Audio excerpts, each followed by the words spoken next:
दिनेश लाल जी अपनी बेटी तनु को बहुत प्यार करते थे।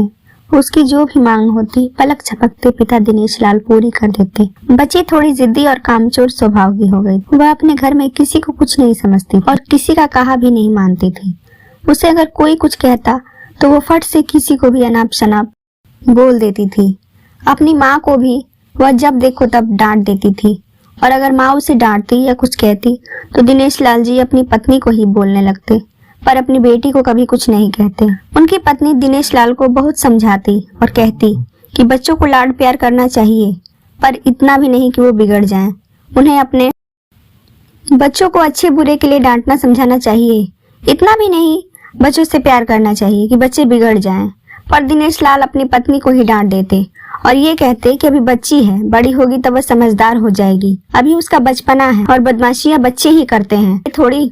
देखते देखते तनु बड़ी, पर उसके स्वभाव में कोई बदलाव नहीं आया, बल्कि उसका स्वभाव और भी कठोर हो गया।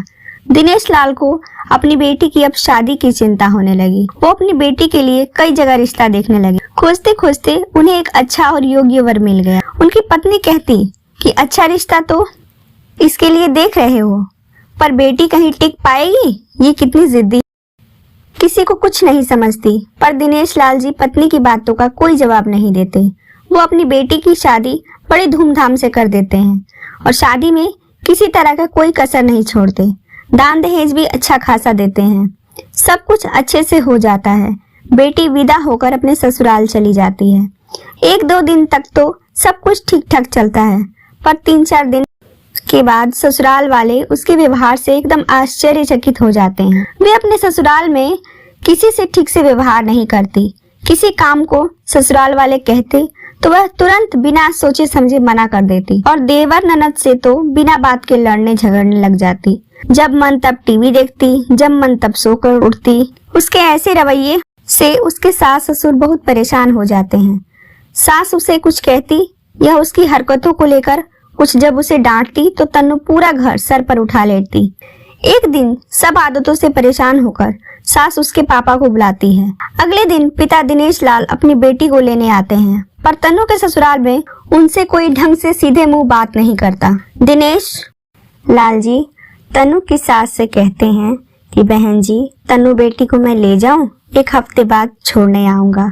तो तन्नू की सास गुस्से में कहती कि नहीं नहीं भाई साहब, आप अपनी बेटी को अपने घर में ही रखिए और जितना भी रुपए पैसे सामान दहेज दिए हैं वो सब ले जाइए, पर अपनी बेटी को यहाँ दोबारा मेरे घर में लेकर मत आना। दिनेश लाल दुखी होकर सिर झुकाए बेटी को अपने साथ लेकर वहां से चले जाते हैं और रास्ते में वो अपनी बेटी से पूछते हैं, बेटी 1 हफ्ते में ही ऐसा क्या हो गया कि तुम्हारे ससुराल वाले तुम्हें वहां वापस आने से भी मना कर रहे हैं? बताओ। तनु तुरंत बोली, पापा मेरी सास मुझे देखकर जलती है, एकदम डायन है वो। तो दिनेश लाल कहते हैं ठीक है, और बाकी लोग वो कैसे हैं? तो तनु कहती है, अरे पापा कोई भी वहाँ का ढंग का नहीं है, सब के सब बदतमीज हैं, सब उस बुढ़िया की ही सुनते हैं। वो बुढ़िया ही उस घर की प्रधानमंत्री है। पापा दिन भर बक बक बक बक करती रहती है, ये मत करो, ऐसा मत करो, वैसा करो। पिता यह सब सुनकर बहुत दुखी होते हैं और घर पहुंचकर बहुत तनु को समझाते हैं और माँ कहती है कि मैं तो जानती थी कि ये ससुराल में नहीं टिकने वाली। फिर बाद में माता पिता दोनों मिलकर अपनी बेटी तनु को बहुत समझाते हैं, पर बेटी उनकी एक बात सुनने को तैयार नहीं होती। दिनेश लाल यह सब देखकर तनु से पूछते हैं कि अच्छा बेटी ये बताओ, अगर तुम्हारी सास रास्ते से हमेशा के लिए साइड हो जाए तो कैसा रहेगा? तनु खुशी से झूमते हुए बोली, अरे पापा तब तो मैं आप जब कहो तब अपने ससुराल जाने को तैयार हूँ। वो बुढ़िया अगर ना हो वहाँ तब तो सब मेरी ही सुनेंगे पापा, पर उस बुढ़िया के रहते मैं वहाँ नहीं जाने वाली। अगले दिन दिनेश लाल अपनी बेटी को एक पैकेट पकड़ा कर बोले, इसमें जहर है, तुम ससुराल जाओ और अपनी सास को खाने में मिलाकर दे दिया करना, धीरे धीरे असर करेगा ये जहर, साल भर में तुम्हारी सास मर जाएगी और किसी को कुछ पता भी नहीं चलेगा। तनु खुश होकर बोली, सच पापा, सच में मेरी सास 1 साल में मर जाएगी? तो उसके पिता बोले, हाँ, पर साल भर तक तुम्हें अपनी सास का कहना मानना पड़ेगा, शांत रहना पड़ेगा। सबकी बातें तुम्हें माननी पड़ेंगी। ये एक जादुई जहर है। ससुराल में अगर तुम सारी शर्तों को मानोगी तब ये जहर काम करेगा और फिर इस बात का किसी को शक भी नहीं होगा कि तुमने ही अपनी सास को मारा है। तनु बोली, ठीक है, केवल 1 साल तक ही ऐसा करने पर बुढ़िया मर जाती है तो मैं आपकी सारी बातें मानूंगी। 1 साल बाद तो कम से कम सारी आफत की जड़ ही खत्म हो जाएगी ना पापा।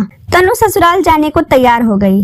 अब दिनेश लाल अपनी बेटी को ससुराल छोड़ने जाते हैं और तनु की सास से कहते हैं कि अब आपको तनु से कोई शिकायत नहीं मिलेगी। मेरी बेटी अब पहले की तरह नहीं है, वो बदल गई है। फिर दिनेश लाल चुपके से तनु की तरफ इशारा करते हैं। तनु समझ जाती है और अपने सास के पैरों में गिरकर माफी मांगने लगती है।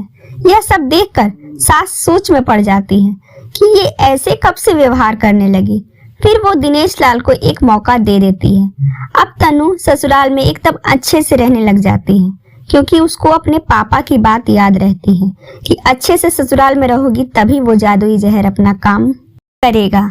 अब वो जल्दी उठती, सबके लिए खाना बनाती, अपनी सास को भी किसी बात का जवाब नहीं देती, उनकी देखभाल करती और खाने में चुटकी भर जहर मिला देती। बहू का ऐसा व्यवहार देखकर सास सोचती है कि शायद मैं अपनी बहू को पहचान नहीं पाई थी। अब सास ससुर अपने बहू की तारीफ किए बिना नहीं थकते थे। वहाँ का पूरा माहौल ही बदल गया। तनु का पति भी तनु को बहुत मानने लगा था। तनु को भी अब वहाँ अच्छा लगने लगा था। देखते देखते 8 महीने बीत गए। अब सास के खाने में जहर डालते समय तनु को बुरा लगने लगा था। सास ने घर की सारी जिम्मेदारी बहू को दे दी। सास भी उसे माँ जैसी लगने लगी थी। तनु इस बार अपने मायके आई तो पिता से बोली कि पापा, मैंने बहुत बड़ी गलती कर दी। 8 महीने से मैं अपनी सास को जहर देती आई हूँ, पर अब मुझे ऐसा करके अपने आप पर बहुत अफसोस हो रहा है। वो मुझे बहुत चाहती हैं। मैंने उनके साथ बहुत गलत किया है। उन बिचारी को तो यह पता भी नहीं है। प्लीज पापा, मेरी सास को बचा लो। मैं नहीं चाहती कि वो मर जाएं। दिनेश लाल जी बोले, अच्छा, पर वो तो एक डायन थी ना।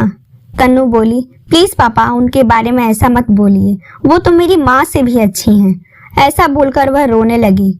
बेटी को रोता हुआ देखकर दिनेश लाल तनु से बोले, चिंता मत कर, तेरी सास को कुछ नहीं होगा। वह कोई जादुई जहर नहीं था, वो बस एक चूरन था जो पेट दर्द में हम लोग खाते हैं। मैंने तुझे ये सब तुझे समझाने के लिए किया था कि तू अपने ससुराल वालों की कदर करे तो तेरे ससुराल में कोई बुरा नहीं है। तुमने अपना व्यवहार ही बुरा बनाया था उनके प्रति। अब जब तुम्हारा व्यवहार बदल गया तो सब कुछ अपने आप बदल गया। हमें पहले दूसरों को भी समझना चाहिए, उन्हें आगे दूसरों को नजरअंदाज नहीं करना चाहिए। पहले हम अपना रवैया दूसरों के प्रति बदल कर देखेंगे, तब ना दूसरे भी हमको समझेंगे। बेटी, जब हम किसी की कदर ही नहीं करेंगे, दूसरों को नुकसान पहुंचाने की ही सोचेंगे, क्या कोई हमें अपना समझेगा? जब तुमने अपना आचरण बदला तब सब कुछ खुद ब खुद बदल गया। अब मुझे समझ में आ गया है, बच्चों को लाड प्यार देना सही है, पर उन्हें दूसरों का आदर सत्कार करना भी जरूर सिखाना चाहिए। बच्चों की परवरिश में माता पिता अंधे होकर इतना दुलार प्यार न दें कि बच्चे संस्कार भी ना सीख पाएं। दोस्तों, अगर आपको हमारी ये कहानियाँ पसंद आती हैं तो प्लीज आप हमारे चैनल को सब्सक्राइब कीजिए, लाइक कीजिए और कमेंट करके अपनी राय जरूर दीजिए। धन्यवाद।